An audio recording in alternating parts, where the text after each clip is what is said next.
सागर जिले के बंडा में 1.5 साल के मासूम की आंखों की रोशनी जाने के मामले में अब स्वास्थ्य विभाग का पक्ष सामने आया है। मामले को लेकर मुख्य चिकित्सा एवं स्वास्थ्य अधिकारी सीएमएचओ ने जांच के बीच कई अहम बातें कहीं। वहीं दूसरी ओर पीड़ित परिवार अपने आरोपों पर कायम है, जिससे मामला और गंभीर हो गया है। सागर की समस्त स्कूल कॉलेज की यूनिफॉर्म अब एक ही छत के नीचे न्यू खान ड्रेसेस, जहां आपको मिलेंगी समस्त स्कूल कॉलेज की ड्रेस, वो भी मनचाही फिटिंग और उचित दामों पर। पता याद रखें, हीरा तारा बिल्डिंग, पद्माकर स्कूल गली, कबाड़ खाना, नमक मंडी, कटरा, सागर। दरअसल सीएमएचओ ने मीडिया से बातचीत में कहा कि जिस नाक की ड्रॉप की बात सामने आई है, उससे आंख की रोशनी जाने की संभावना नहीं होती।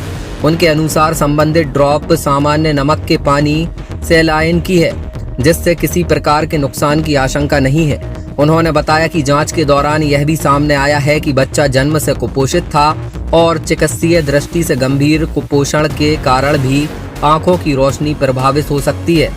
सीएमएचओ ने यह भी दावा किया कि परिजनों के पास जो ड्रॉप मिली है वह अस्पताल से जारी नहीं की गई थी।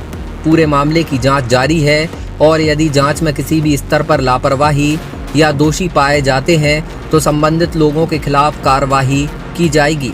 हालांकि पीड़ित बच्चे के पिता स्वास्थ्य विभाग के दावे को सिरे से खारिज कर रहे हैं। उनका कहना है कि उन्होंने अपने बच्चे की कसम खाकर जांच टीम को बताया है कि संबंधित ड्रॉप उन्हें अस्पताल से दी गई थी। पिता ने यह भी आरोप लगाया है कि जांच टीम उन पर बयान बदलने का दबाव बना रही है। गौरतलब है कि कुछ दिन पहले बंडा अस्पताल में इलाज के दौरान 1.5 साल के मासूम की आंखों की रोशनी जाने के बाद परिजनों ने बंडा थाने में शिकायत दर्ज कराई थी।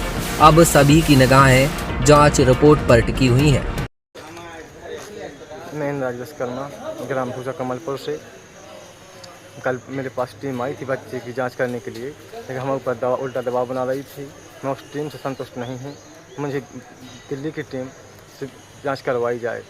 दबाव बनाते हैं और बोलते हैं कि तुम दवा यहाँ से मध्य प्रदेश में नहीं आई, फिर बोलते सागर जिले में नहीं आई। ऐसा दबाव बनाते। मैं बच्चे की कसम खा के कहता हूँ, वो दवा मुझे उसी हॉस्पिटल से दिया, बंडा सरकारी हॉस्पिटल से। मैं उतना पढ़ा तो नहीं हूँ, लेकिन जो दिया मैं वो डालेंगे। मैंने कल ही ज्वाइन किया है सीएमएचओ सागर के उसमें। कल मेरे संज्ञान में ये मामला आया था। शाम को जैसे ही मैंने ज्वाइन किया, उस बच्ची का मैं जांच दल गठित करा था तो जांच टीम वहां पे पहुंची थी बंडा में, जिसमें एक नेत्र रोग विशेषज्ञ थी, एक डॉक्टर अदिति दुबे। उनके द्वारा शाम को मुझे एक संक्षिप्त जांच रिपोर्ट दी गई, जिसमें उस बच्चे के बारे में बताया गया कि वो सीवियर माल नरिश चाइल्ड है, यानी बहुत ज़्यादा कुपोषित बच्ची थी, जिसके विटामिन ए की कमी से और भी कई रोग थे उसको, पर विटामिन ए की कमी से उसकी आँख, दोनों आँखों में दिक्कत थी।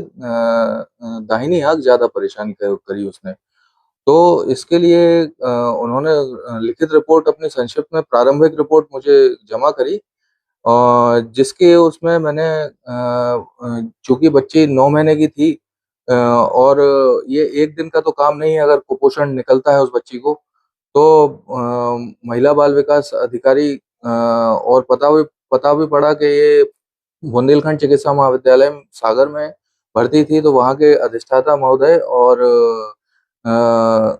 को पत्र लिख के इसके ये पता करने किया कि वहाँ कहीं भर्ती हुई हो तो उसकी हमें जानकारी दें आप। दूसरा, इसमें मामले में ये निकल के भी आया, जो आई ड्रॉप डाली थी बच्चे की नेजल। बंडा से अतुल विश्वकर्मा के साथ सागर से वसीम कुरैशी, सागर एक्सप्रेस न्यूज। भारत की सबसे भरोसेमंद डॉक्टर लाल पैथलैब, जहां हर टेस्ट में मिलती है विश्व स्तरीय एक्यूरेसी, साथ ही अब होम कलेक्शन सुविधा। तो बस एक कॉल पर बुक करें और घर बैठे सैंपल सुविधा का लाभ उठाएं। पता डॉक्टर लाल पैथलैब, झील बोट क्लब, गऊ घाट, परकोटा, सागर।